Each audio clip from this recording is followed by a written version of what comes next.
What if I told you that the wealthiest people on this planet, the ones owning jets, islands, and skyscrapers, are paying a lower tax rate than the janitor cleaning their offices?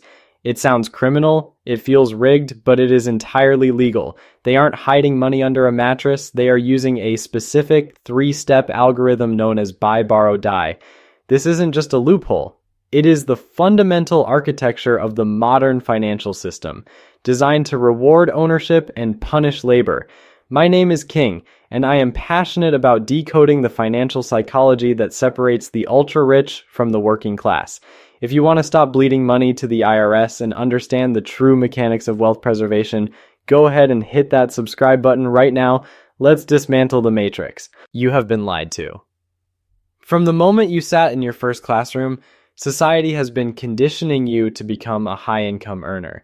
They told you to get good grades so you could get a good job so you could earn a high salary. And while that advice comes from a place of love, mathematically, it is financial suicide. You see, the tax code is not a list of penalties. It is a series of incentives.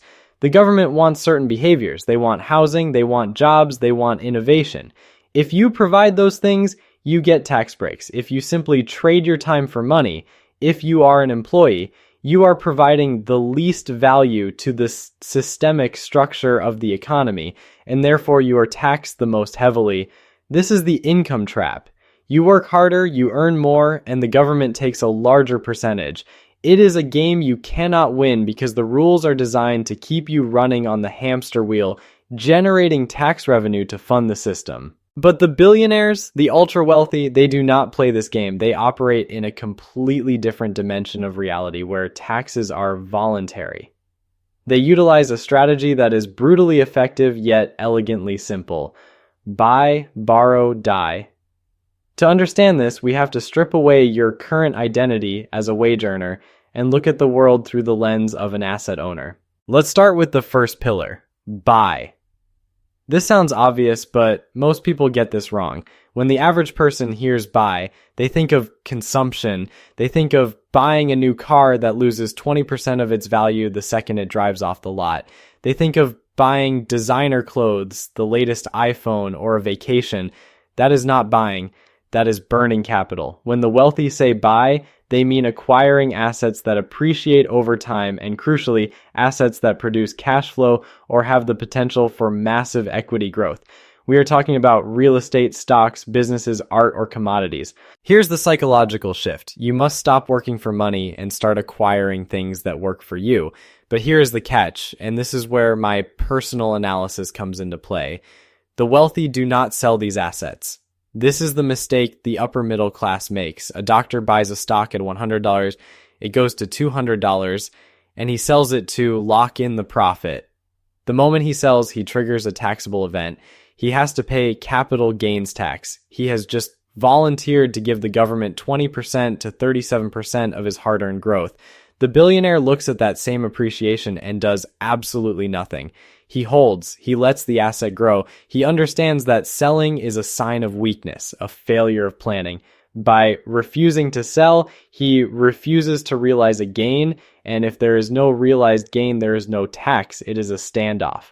Now, you might be asking, King, if they never sell their assets, how do they eat? How do they buy the yachts? How do they pay for the private schools? This brings us to the second and most critical pillar, borrow. This is the magic trick. This is the secret sauce that separates the rich from everyone else. In the psychology of the poor and middle class, debt is viewed as evil. It is a source of stress. It triggers cortisol in your brain. You think of credit card debt at 25% interest or payday loans that trap you in poverty. You have been taught that debt is bad and cash is king. That is true for consumers, but for producers, for capitalists, debt is not a shackle. It is a tool. It is a weapon. Here's how it works mathematically. Let's say you are Elon Musk or Jeff Bezos. You have $100 million worth of stock in your company. You want to buy a $10 million mansion. If you sell $10 million worth of stock, you have to pay millions in taxes. So instead, you walk into a bank, usually a private wealth management division that doesn't deal with normal people, and you say, I have 100 million in stock. I want to borrow $10 million cash against it. The bank loves this. To them, this is the safest loan in the world. If you don't pay, they just take your stock. Because it is so safe, they give you an incredibly low interest rate, let's say 3% or 4%. Now pay close attention because this is the pivot point of your financial life.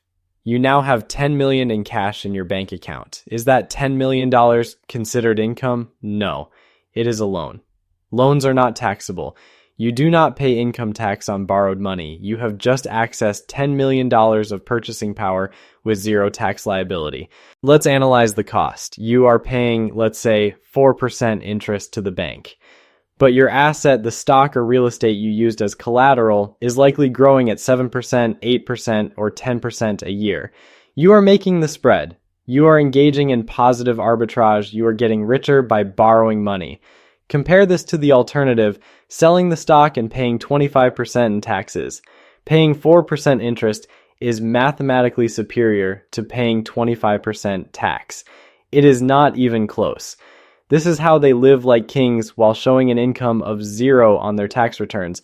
They are living off the bank's money, using their assets as a fortress of collateral. This requires a massive psychological rewiring. You have to get comfortable with leverage. You have to overcome the fear of debt. The wealthy understand that the dollar is a depreciating asset due to inflation. If you borrow money today, you are paying it back with cheaper dollars in the future. The debt is actually being eroded by inflation while the asset you own is inflating in value. It is a double win. You are shorting the dollar and longing the asset. But wait, it gets deeper. What happens when the loan comes due? Usually these are structured as lines of credit or interest-only loans. They don't have to pay back the principal immediately. They just pay the interest. And how do they pay the interest? They can just borrow a little bit more next year. As long as the asset value keeps going up, the bank is happy to increase the credit limit. It is a perpetual motion machine of liquidity. They are achieving escape velocity from the tax system. Now we must address the final pillar, die. It sounds morbid, but estate planning is the Super Bowl of financial engineering. If you hold these assets until you take your last breath, something miraculous happens in the eyes of the tax code. It is called the step up in basis. Yeah. Let me explain this with a concrete example, because if you don't understand this, you are missing the end game. Imagine you bought a building for $1 million 40 years ago. Today, it is worth $50 million. If you sold it the day before you died, you would owe capital gains tax on that $49 million of profit. That is a massive tax bill, millions and millions of dollars gone. However, if you die owning that building, the tax basis steps up to the current market value. When your heir, your child, inherits that building, the IRS considers the purchase price to be $50 million, not the original $1 million. The $49 million of growth that occurred during your lifetime, it vanishes.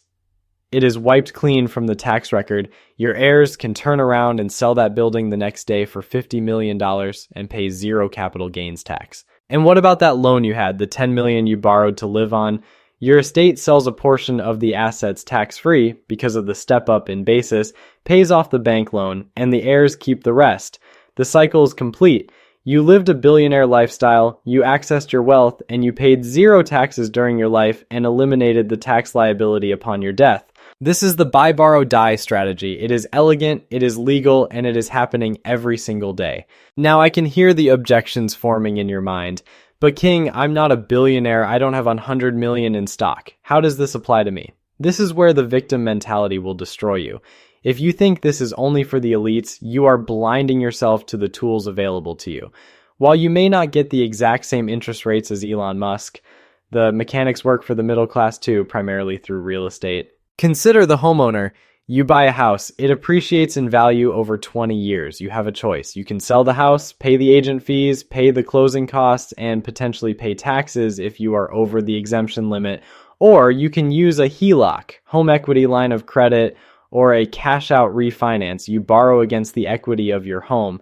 That money is tax-free. You can use that money to buy another rental property, which generates income to pay the debt service. You are now playing the game. You are using the borrow phase. The problem is most people use the borrow phase to buy liabilities. They take equity out of their house to buy a boat or renovate a kitchen that doesn't add value. That is not the strategy. That is stupidity. That is using leverage to dig a grave rather than build a tower. The wealthy only borrow to consume because their assets are generating enough growth to cover it, or they borrow to buy more assets. Let's look at the dark side of this, the risks, because I am not here to sell you a fantasy. I am here to give you the truth. The danger of this strategy is volatility. If the value of your collateral crashes, if the stock market drops 50% or the real estate market collapses, the bank will make a margin call. They will demand you put up more cash, or they will sell your assets at the bottom of the market to cover the loan. This can wipe you out. This is what destroys people who get too greedy, who leverage themselves 10 to 1. The billionaires survive this because they are usually conservative with their leverage ratios. They might only borrow 10% or 20% of their portfolio value. They have a massive buffer. If you try this with 90% leverage, you are playing Russian roulette with a fully loaded clip. But beyond the mechanics, we need to discuss the societal and philosophical implications. Why does the system work this way? Is it fair? My honest opinion, no, it is not fair in the sense of equality of outcome. But it is logical in the context of a capitalist system that prioritizes capital allocation over labor. The government knows that capital is mobile. If they tax wealth too high, the billionaires will simply move to Monaco, Singapore, or Dubai. They will take their capital, their businesses, and their jobs with them. So the system is designed to be a golden cage, comfortable enough to keep the capital here. This creates a bifurcation of the species. We are effectively seeing the evolution of two distinct types of humans, the laborers and the allocators. The laborers are taxed on their time. They are finite. You only have 24 hours in a day. You cannot scale your time. Therefore, your ability to build wealth is capped and your tax liability is maximized. The allocators are taxed on their judgment. They move resources to where they are most productive. Their wealth is theoretically infinite because it is detached from their time, and their tax liability is minimized because the system relies on them to keep the economy moving. You have to decide which species you want to be. And this is the hardest part. It is not about learning the math. The math is fourth grade arithmetic. It is about the emotional fortitude to switch sides. It is about stopping the addiction to the monthly paycheck. It is about enduring the volatility of ownership.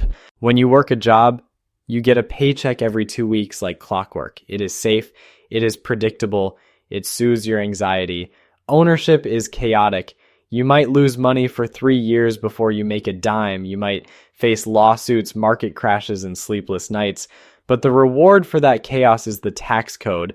The tax code is effectively a hazard pay bonus for the risk takers. If you are sitting there thinking, I can't do this, I have bills to pay, you are caught in the trap. The system is designed to keep you just comfortable enough so you don't revolt, but just broke enough so you keep working. To escape, you need to live radically below your means to acquire that first asset. That is the escape velocity moment. The first 100K is a grind. The first rental property is a nightmare. But once you have the asset, you have the collateral. Once you have the collateral, you have access to the banking system in a way that workers do not. This buy, borrow, die strategy also highlights the importance of financial education for your heirs. If you execute this strategy perfectly but raise entitled, uneducated children, they will sell the assets the moment you die to buy Ferraris. They will trigger the taxes you spent a lifetime avoiding, and the family wealth will evaporate in one generation. This is why you see old money families focusing intensely on stewardship. They aren't just passing down money, they are passing down the philosophy of the strategy. They are teaching the next generation that they are not owners of the wealth, but custodians. Let's go deeper into the borrow aspect, specifically the interest rates. We are currently in a fluctuating interest rate environment. You might say, King, rates are high now. This strategy is dead. Incorrect. The strategy is dormant perhaps, or requires tighter margins, but it is never dead. When rates are high, asset prices tend to soften. That is the time to buy. When rates eventually drop, and they always do, because the government itself is the biggest borrower and cannot sustain high rates forever, that is when you refinance and borrow. You have to think in decades, not quarters. The poor think about Friday. The middle class thinks about the next year. The rich think about the next generation. This brings me to a controversial point, the morality of debt. We are taught that being debt-free is the ultimate goal. Dave Ramsey screams at you to cut up your credit cards. And for 90% of the population, he is right. If you cannot control your impulses, debt is a chainsaw and you are juggling it. But if you have discipline, being debt-free is actually inefficient. If you own a home free and clear, you have dead equity.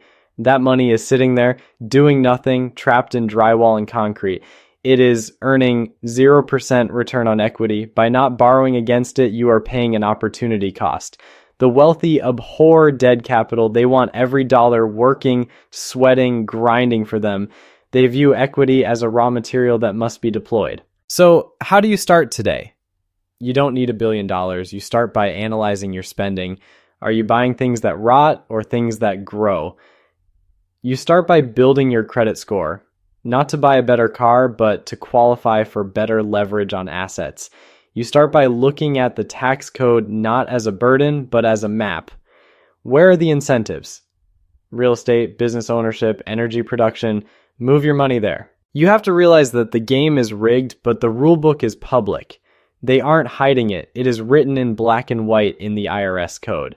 The problem is, nobody taught you to read it. They taught you to read Shakespeare, they taught you to solve for X in geometry, but they never taught you how to leverage assets to reduce tax liability. That is not an accident. An educated workforce is dangerous to the status quo. A workforce that understands they can opt out of the tax system through ownership, that is a revolution. I want you to imagine a future where you don't dread April 15th. Imagine a future where your lifestyle is funded by a bank line of credit secured by assets that are growing while you sleep. Imagine passing down a legacy to your children that is completely unencumbered by the taxman. This is not a fantasy. It is the reality for the top 0.1%. And the only barrier to entry is capital and knowledge. You can earn the capital if you have the knowledge. Ultimately, buy, borrow, die is more than a tax strategy. It is a declaration of independence. It is a refusal to participate in the slow, grinding extraction of your wealth by the state. It is taking control of your financial destiny. It requires courage. It requires the willingness to be misunderstood by your friends and family who will tell you that you are taking too much risk. But remember, the greatest risk is relying on a single stream of income that is taxed at the highest possible rate. That is not safety. That is vulnerability masquerading as security. To summarize, the path to zero tax isn't about evasion. It's about structural change. You must shift from being an earner to being an owner. You must buy appreciating assets, borrow against them to access liquidity without triggering taxes, and hold them until you die to reset the tax basis for the next generation.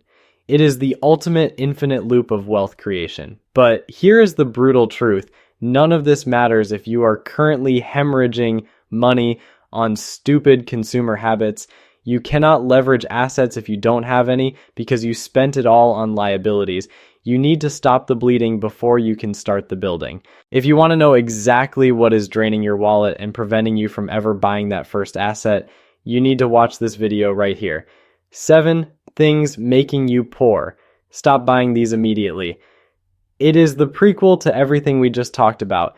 Click it, fix your spending, and then come back to master the leverage. I am King, and I will see you in the next video.